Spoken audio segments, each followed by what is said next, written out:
దేవుని నామానికి మహిమ కలుగునగాక. మన ప్రభును రక్షకుడైన యేసుక్రీస్తు నామములో శుభములు తెలియజేస్తున్నాను. అందరు బాగున్నారు కదా?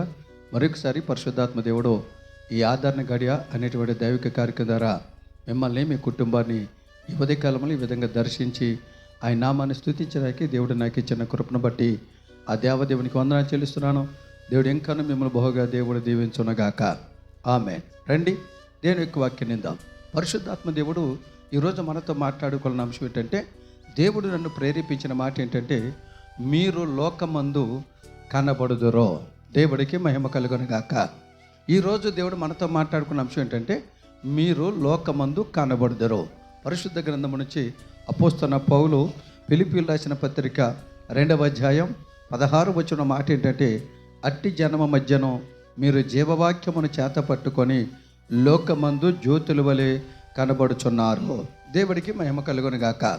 దేవుని బిడ్డలారు గమనించండి. ఈరోజు దేవుడు మనతో మాట్లాడుకున్న అంశం చెప్పి కదా, మీరు లోకమందు కనబడుదురు. అదేంటండి? మేము లోకమందు ఇప్పుడు కనబడట్లేదు, జనాలకి, ప్రజలకి మేము కనపడట్లేదా? ఇరుగు పొరుగు మేము కనపడట్లేదా? కనపడుతున్నారు. కానీ ఈరోజు పరిశుద్ధాత్మ దేవుడు ఎందుకో చెప్తున్నాడు, ఇప్పటి వరకు మీరు కనబడినటువంటి విధానం వేరు. ఈ రోజు నుంచి దేవుడు మిమ్మల్ని ఒక ప్రత్యేకమైనటువంటి స్థితిలో మిమ్మల్ని దేవుడు అనేక మంది సూచేటట్లుగా కనబడేటట్టుగా చేయాలనుకుంటున్నాడు.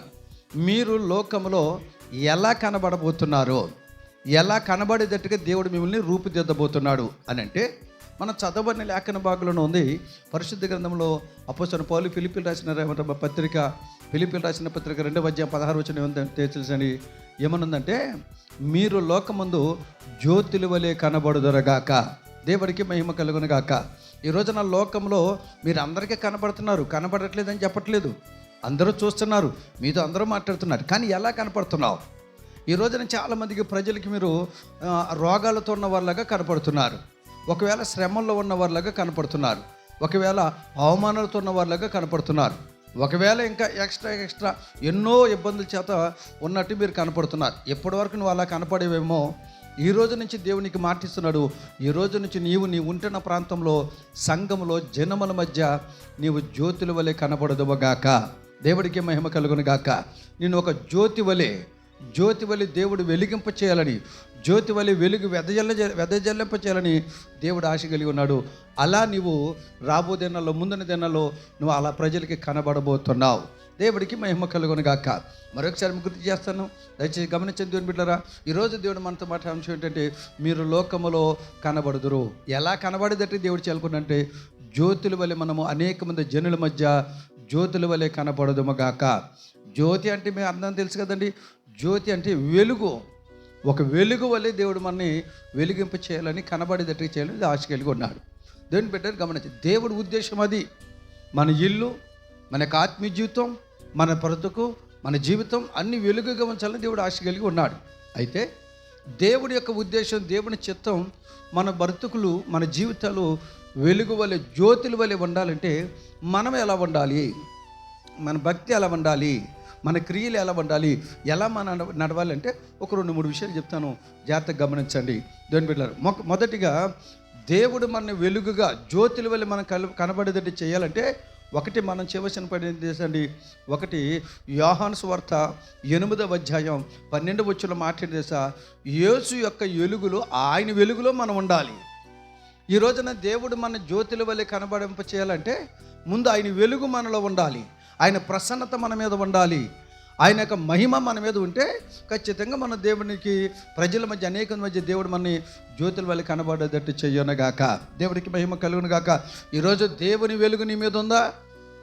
ఒకవేళ లోకనాథుడి వెలుగు నీ మీద పడుతుందా? దేవుడు వెలిగింపజేస్తున్నాడా?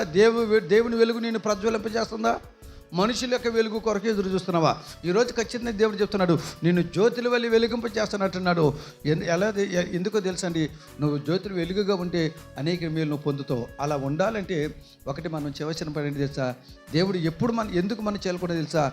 అలా ఉండాలంటే జ్యోతుల కనపడి మనం ఏం చేయాలి తెలుసా? ఆయన వెలుగు మనలో ఉండాలి. ఈ రోజున ఆయన వెలుగుని, ఆయన మహిమను పొందుకునేది గుర్తుంచుకో. ఒకటి, మనము జ్యోతుల వలె కనపడాలంటే ముందు ఆయన వెలుగు మనలో ఉండాలి. రెండో మాట చెప్తాను.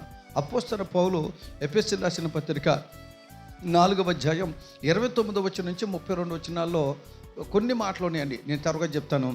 దేవుడు మన జ్యోతుల వల్లే కనబడింప చేయాలంటే, కనబడేటట్టుగా ఉండాలంటే, ఆ చదవబడిన వాక్యంలో ఎఫెసీ 4:29-32 వరకు ఉన్న మాట ఏంటంటే, మనం ఎప్పుడంటే క్షేమాభివృద్ధి కలిగిన మాటలే మాట్లాడాలి. ఎదుటి వరకు క్షేమము కలిగిన మాటలే మనం మాట్లాడాలి. 2, పరిశుద్ధాత్మను మనం దుఃఖపరచకూడదు. దాంట్లోనే ఇంకో మాట ఏంటి తెలుసా? అంధకార సంబంధ క్రియలు మనం విడిచిపెట్టాలి. ఈ రోజున మన జ్యోతుల వెళ్ళి కనపడాలంటే మనలో అంధకార సంబంధ క్రియలు ఉండకూడదు. పరిశుద్ధాత్మ దేవుని దుఃఖపరచకూడదు. క్షేమాభివృద్ధి కలిగిన మాటలే రావాలి. ఏమంటే శపించబడి మన నోట్ల వెంట రాకూడదు. ఈ అనుభవాలు కలిగి ఉండు జ్యోతుల వల్ల దేవుడు మనం వెలిగింపచేయను గాక. ఇంకొక మాట చెప్తాను. 3వదిగా, ఆయన మన జ్యోతుల వల్ల కనపడింప చేయాలంటే, అపోస్తలుడైన పౌలు కొలస్సీయులకు రాసిన పత్రిక 3వ అధ్యాయం 12-15 వచ్చిన మాట ఏం తెలుసండి? మీరు అన్నిటికన్నా విలువైనది, ఘనమైనది ఆయన ప్రేమను ధరించుకోవాలి. దేవుని ప్రేమను ఎవరైతే ధరించుకుంటారో వాళ్ళు జ్యోతుల వలె కనబడుదురుగాక. దేని బిడ్డలు గమనించండి. మరి దేవుని ప్రేమ నీలో ఉందా? ఇంకా లోకంలో ఉన్న ప్రేమలాగా ఉంటున్నావా? 3 విషయాలు చెప్తున్నానండి. దేవుడు మన జ్యోతుల వల్ల వెలిగింప చేయాలంటే, 1, ఆయన వెలుగులో మనం నడవాలి. 2, క్షమాభివృద్ధికరమైన మాటలే మాట్లాడాలి. పరిశుద్ధాత్మను దుఃఖపరచకూడదు. అలాగే అంధకార సంబంధ క్రియలు విడిచిపెట్టాలి. ఇక ఆఖరి మాట, ఎవరైతే దేవుని ప్రేమ ధరించుకుంటారో దేవుడు వారిని జ్యోతుల వలె వెలిగింపు చేయను గాక. దేవుడి మాటలు దీవించను గాక. ప్రార్థన చేసుకుందాం. ప్రేమగల మా తండ్రి, నీ స్తోత్రాలు. ఎత్తబడిన వాక్యాన్ని బట్టి నీ స్తోత్రం. వాక్యం ప్రతి ఒక్కరి జీవితంలో ఫలింపజేసి, ఈ రోజు నుంచి వాక్యం ఉన్న ప్రతి బిడ్డ, ప్రతి కుటుంబం ఆత్మీయ జీవితం జ్యోతుల వలె వెలిగించబడును గాక. అట్టి కృపకు పాత్రలు చేసి నీ నామానికి మాత్రమే మహిమ తెచ్చుకోమని యేసు నామములో అడిగి పొంది ఉన్నాము తండ్రి. ఆమేన్. దేవుడు మిమ్మల్ని దీవించును గాక. ఆమేన్.